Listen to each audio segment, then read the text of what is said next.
Salut les bricoleurs, c'est GG, j'espère que vous allez bien. Alors suite à la vidéo où on pète le Velux comme des gros bourrins, bah voilà, on est en train de refaire le Velux, voilà. Donc on a refait le Velux, on a mis tout en place, on est en train de faire le placo. Et je voulais juste te montrer un petit détail pour couper tes bords de placo.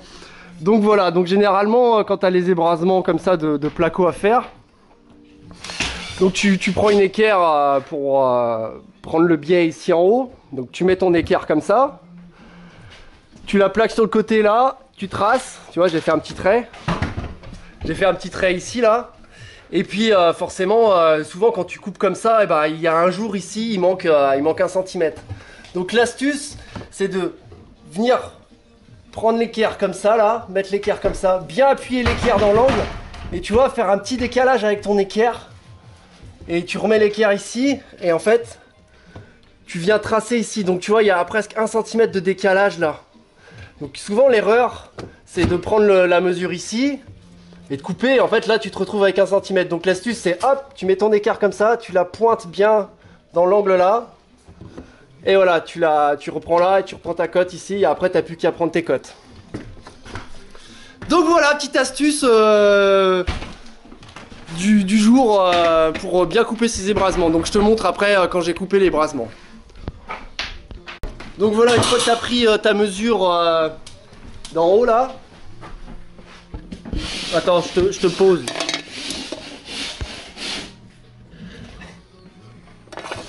Donc une fois que tu as pris ta mesure d'en haut, surtout tu viens mesurer ici la ta cote ici, donc 33. Donc là en bas tu mets 33. Après en haut, pareil, tu prends ta mesure ici. Attends, je te montre. Donc en haut, pareil, tu prends ta mesure ici. Donc tu vois, j'ai 34,5. Donc là en haut, on met 34,5. J'ai tracé. Donc tu vois, c'est légèrement en biais, hein, parce que forcément le Velux, il doit pas être forcément droit. Et là, pareil, je prends ma cote. Donc bien en haut, donc là tu auras le bord est cassé, bon voilà, j'ai tracé ici le haut, donc tu prends ta cote de là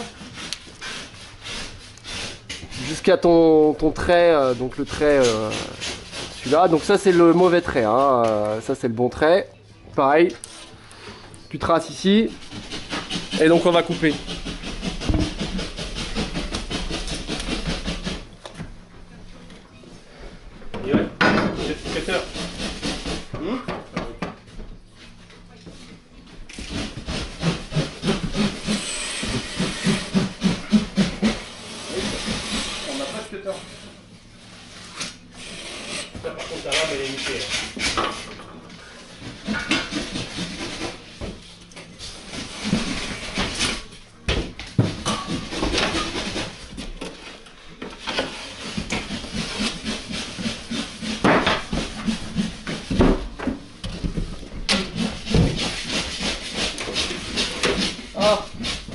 Voilà, super cutter de merde.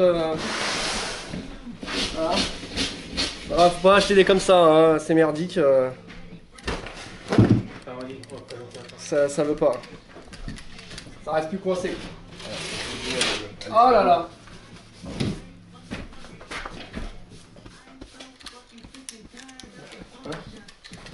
Ah oui.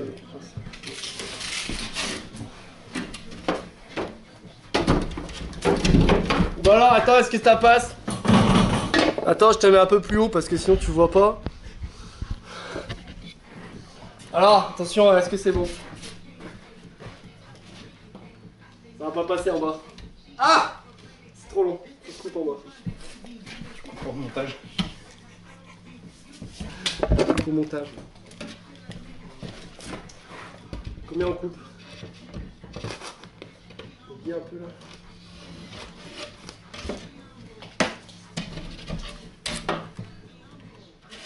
Oh non, tu laisses.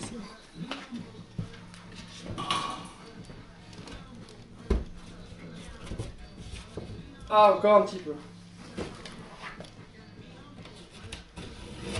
Là, en fait, en haut, faut aussi raboter.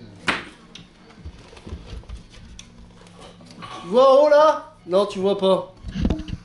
Tiens. Allez. Ton troisième bras. Mon troisième bras, ouais. Donc tu vois, regarde. Impeccable. Bon, si tu veux même que ça soit mieux, tu peux biseauter un petit peu derrière. Un petit biais. Bon, bien sûr, tu te mets pas de coup de cutter à... Faut bien regarder la position, le Ah. cutter vers soi. Et voilà. Oh, Magnifique. ouais. C'est beau, hein. Donc tu vois le détail de l'équerre. Bien décaler l'équerre et puis voilà. Bon, je vous fais un bisou, à plus, ciao ciao. Bon voilà, je te montre un peu ce qu'on a fait dans l'après-midi. On a fait une petite niche, les Velux. Tu vois, on a fait une petite niche comme ça. Donc tu vois, on met des doubles montants, on sertit tout proprement. Là c'est pareil, on remet un rail ici pour pouvoir faire le biais du Velux. Parce que comme les pieds droits sont vachement hauts, tu vois ici, voilà, si tu as à faire à peu près pareil. Un bel exemple de pied droit avec des Velux. Voilà la coupe du Velux. Ici pareil là. Ici pareil. Voilà.